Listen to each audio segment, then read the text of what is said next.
Ăsta e tutorialul care vine să vă lămurească cu tratamentele la ieșire din iarnă. Am promis că vin cu cele două tratamente pe final de iarnă. Unul este chiar uscat, să spunem așa, cel de-al doilea este puțin mai detașat către primăvară, la umflatul mugurilor sau la dezmugurit în cazul semințioaselor. Vedeți că la semințioase vorbim de dezmugurit, la sâmburoase vorbim de umflatul mugurilor, pentru că acolo nu avem de-a face cu dezmugurire. Tratamentul ăsta de uscat, să spunem așa, folosim ca aceleași tratamente ca și în toamnă, de fapt chiar același tratament, dar eu îl repet acum ca să aveți dumneavoastră separat acolo.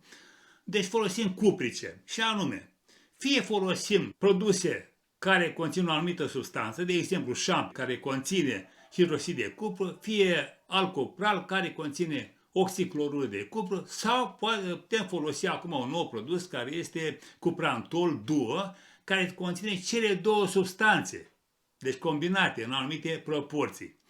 Oricare este bine venit dacă le avem sau le cumpărăm și le folosim.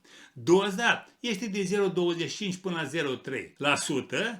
În 10 litri de apă folosim 25-30 de grame la toate produsele astea. Cel de-al doilea produs este mospilanul. Îl folosim pentru insecte, pentru ouă, pentru larvele care au eclozat în perioada asta, pentru că deja chiar dacă este rece afară, noaptea îngheață, se dezgheață, ziua e mai cald, viața merge înainte, nu e ca la om. Deci ele eclozează, se grăbesc, intră pe lucru. Suntem astăzi în 24 februarie.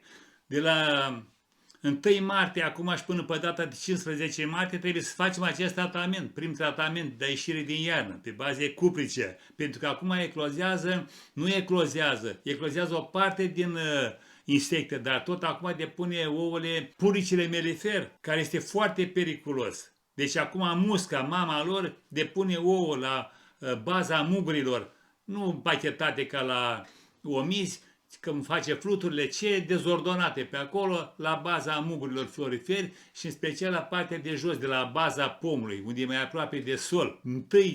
15 martie, acum este perioada optimă în care depune ouăle și poate prindem adudul și le executăm. Folosim și mospilan. Doza la mospilan este 0,02%,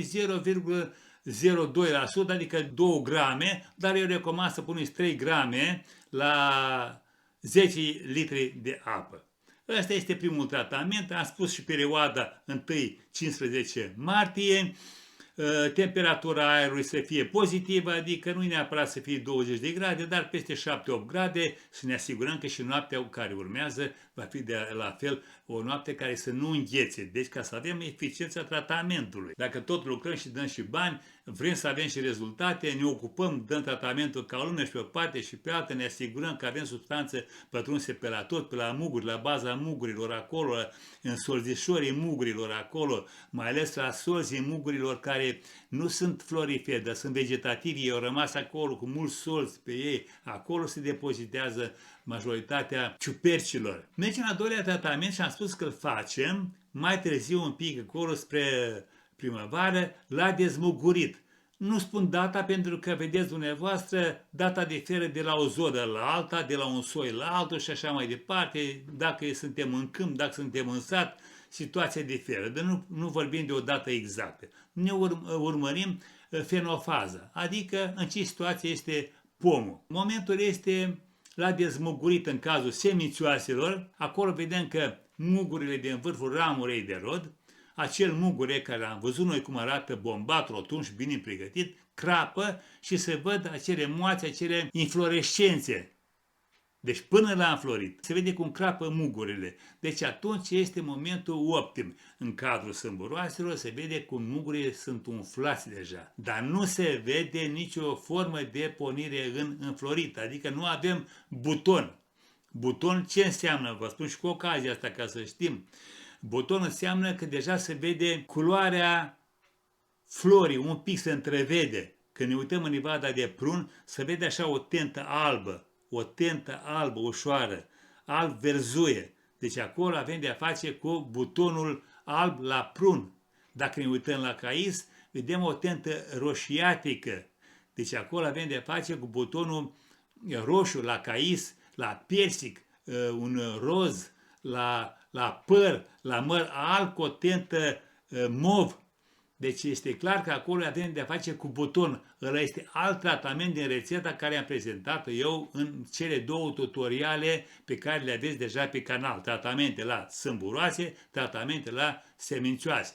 Bun, acum vorbim despre cel de-al doilea și ultimul tratament la ieșire din iarnă, până în buton. Urmărim momentul, avem explozia mugurelui de la semințioase, crapă mugurile, avem mugurii umflați la sâmburoase, este momentul optim să facem cel de-al doilea tratament. Dacă avem gutui, trebuie să știm că venim și în floare cu fosfatil de aluminiu. Ca și insecticid de data aceasta folosim un acaricid. Ca și produs, ca denumire de produs comercial, se numește bermectine și mai este încă un produs care se numește Vergas. Aceste produse au aceeași substanță activă, abamectin. Aceeași doză, aceeași substanță activă, dar au denumiri comerciale diferite. Noi am folosit și Vertemec, foarte bun, dar am înțeles că se retrage după piață pentru că conține și alte elemente în structura sa. Substanțele se schimbă, dar noi ne adaptăm, să vedem ce apare nou și așa mai departe. Deci folosim bermectine sau Vergas, care are aceeași substanță active. Ca și doză este 0,15%, adică 15 ml la 10 litri de apă.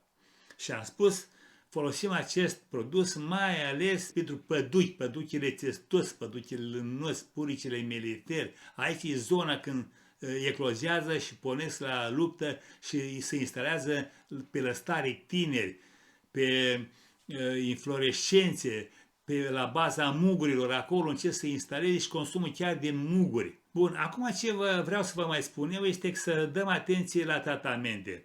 Respectăm regula temperaturii în zile frumoase. Nu ne grăbim să facem tratamentul doar să notăm că am făcut un tratament și că am scăpat de substanță. Nu.